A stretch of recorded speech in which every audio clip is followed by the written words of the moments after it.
Bonjour cher ami, ravi de vous revoir. Alors aujourd'hui, on va voir la quatrième et dernière question, ou bien dernière task de notre lab qui est de internal BGP. Donc, alors l'objectif de ce lab, c'est d'avoir une communication full mesh, ou bien une communication, c'est de faire communiquer ces réseaux-là, les réseaux LAN, ou bien les réseaux locaux de ces routeurs-là. Donc, les quatre réseaux doivent communiquer entre eux. Donc le schéma c'est le même. Donc on va voir le document des questions. Alors pour la question bien le besoin c'est de faire communiquer les réseaux qui commencent par 150. Mais tout en respectant certaines conditions, c'est que on ne peut pas utiliser le routage statique.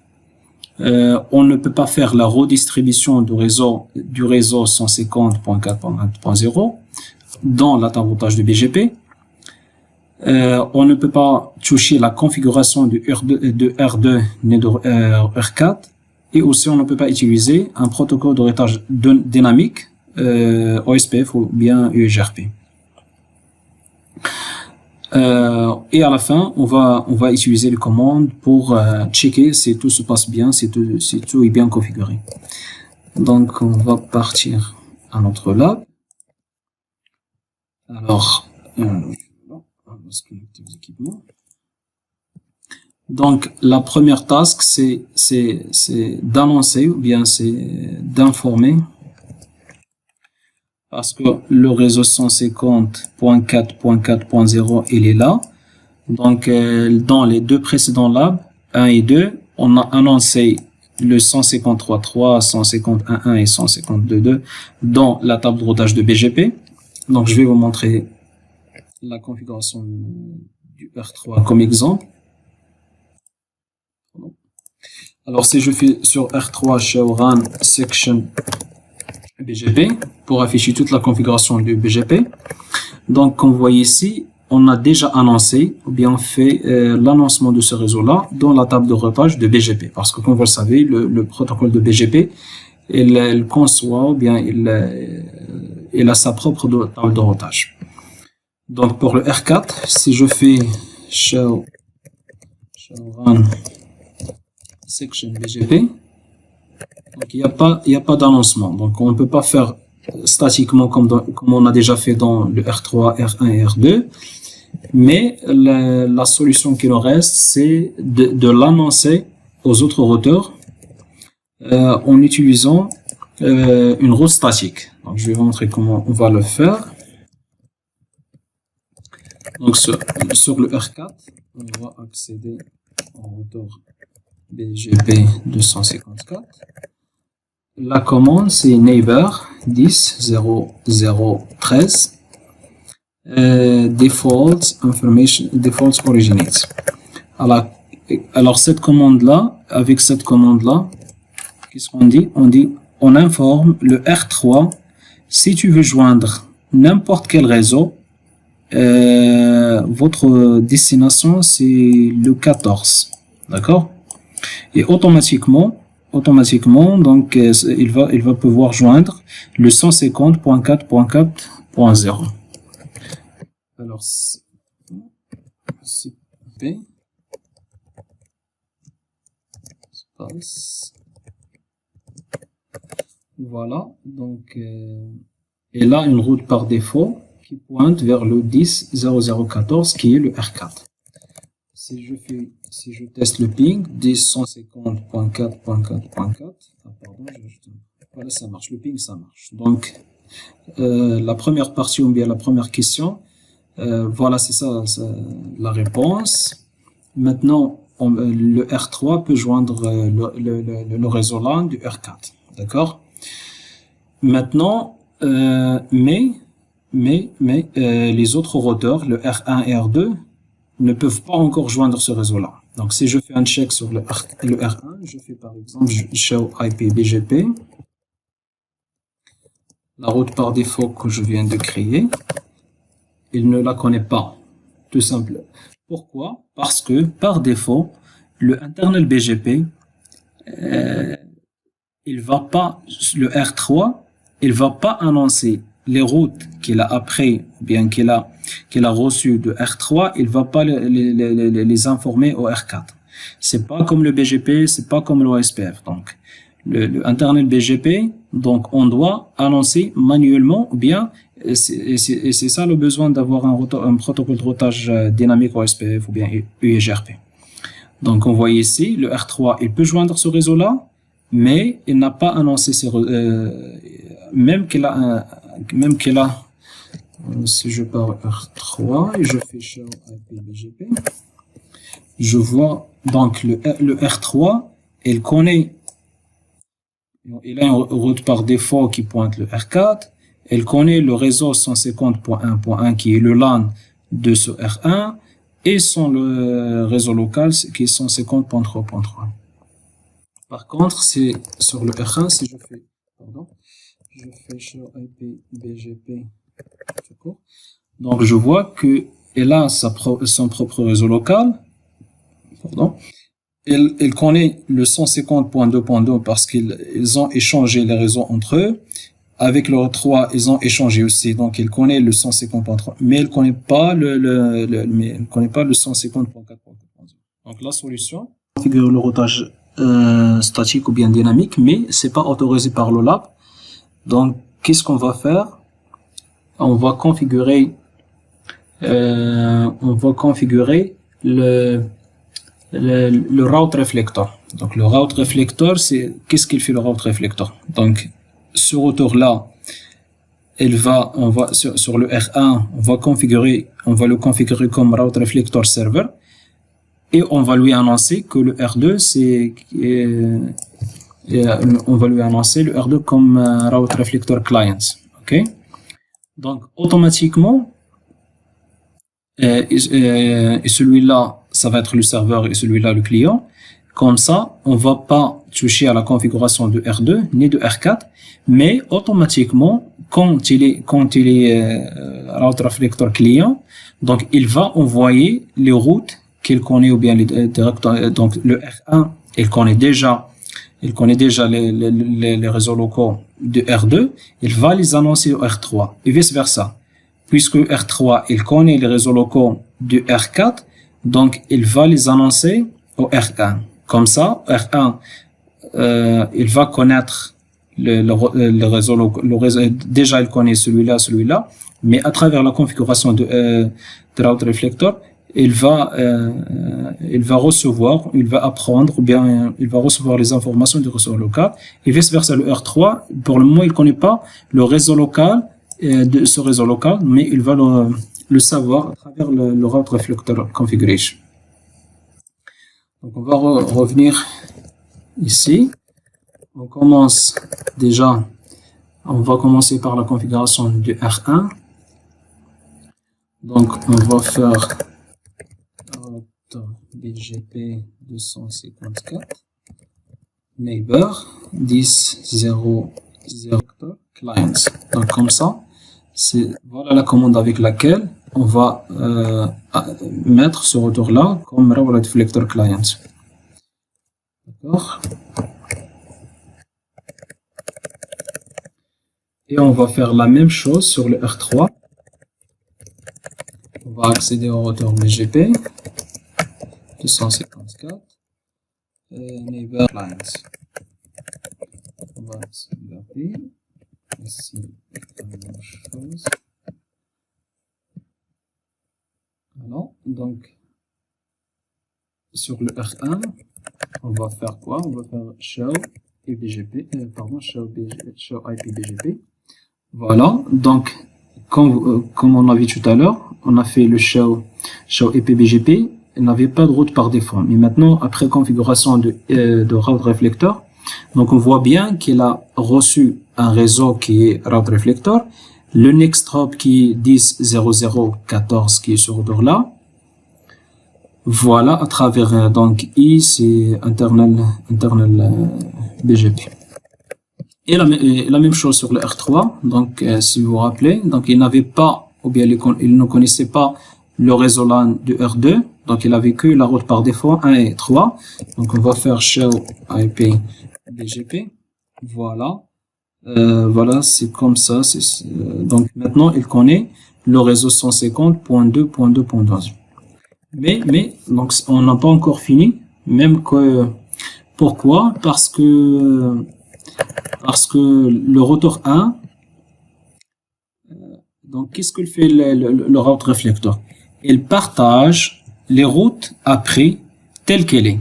Donc le R3, il connaît comment joindre le route par défaut 00 et la destination c'est 14, il l'a envoyé tel qu'il est au R1. Mais normalement, le R1 n'a pas une connexion directement avec le 14. Donc, si on va essayer de pinguer le 150.441 à partir de 1, ça va pas marcher.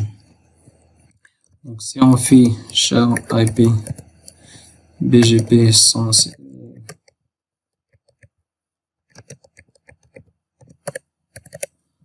donc, il est inaccessible, ce qui est normal. D'accord? Elle a reçu l'information à partir de R3, mais elle a comme destination 114, donc il n'a pas de connexion directement, donc ça va jamais marcher. Donc si j'en suis sûr que ça va pas marcher le ping, mais juste c'est normal que ça va pas pinguer. Donc et la même chose sur le R. Alors et là et c'est là qu'on a besoin d'un protocole de routage dynamique comme OSPF ou bien UGRP pour faire communiquer. Donc, si on avait un protocole de routage, il va acheminer la communication. Donc, il sait très bien que pour joindre le 14, il va l'envoyer ici. Donc, la solution, c'est maintenant, qu'est-ce qu'il nous reste? Il nous reste, c'est de configurer, c'est de changer l'attribut. Donc, comme vous le savez, le BGP, il travaille avec des attributs. Donc, l'un des attributs, c'est le next hop. Donc, qu'est-ce qu'on va faire? On va sur le R1, on va essayer de configurer ou bien de changer. On va configurer une route map. Donc, route map.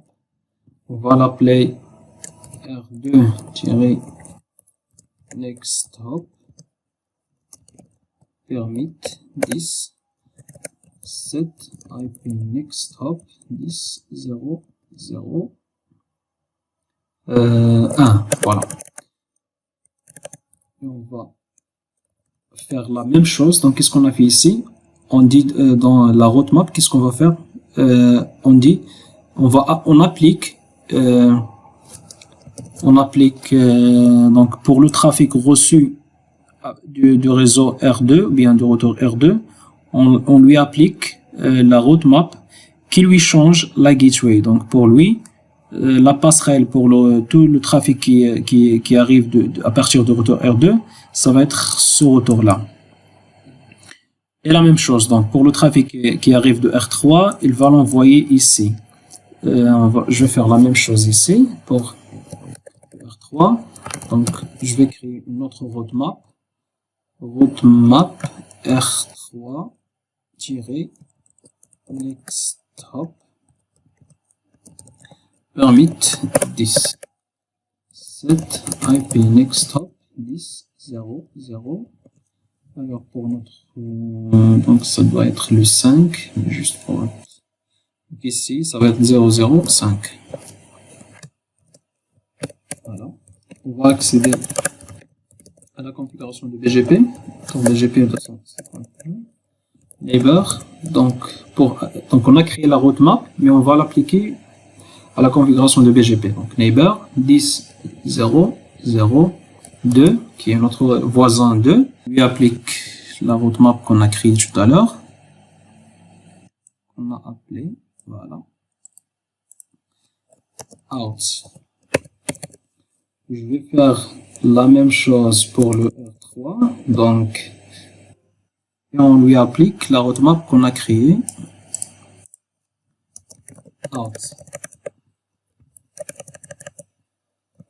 Voilà, on va sauvegarder la configuration. Qu'est-ce qu'on a fait ici? On a juste petite récapitulation, c'est que on a créé une roadmap qui applique pour le routeur R2 pour que la passerelle de R2 sera cette interface là. Et la même chose ici pour le R3, sa passerelle doit être le 5. On va partir à la configuration de R3 et faire la même chose. Donc, pour que le trafic qui arrive depuis R4, sa gateway sera le 13. Et pour le trafic qui arrive de R1, sa gateway sera le 6. La conf T,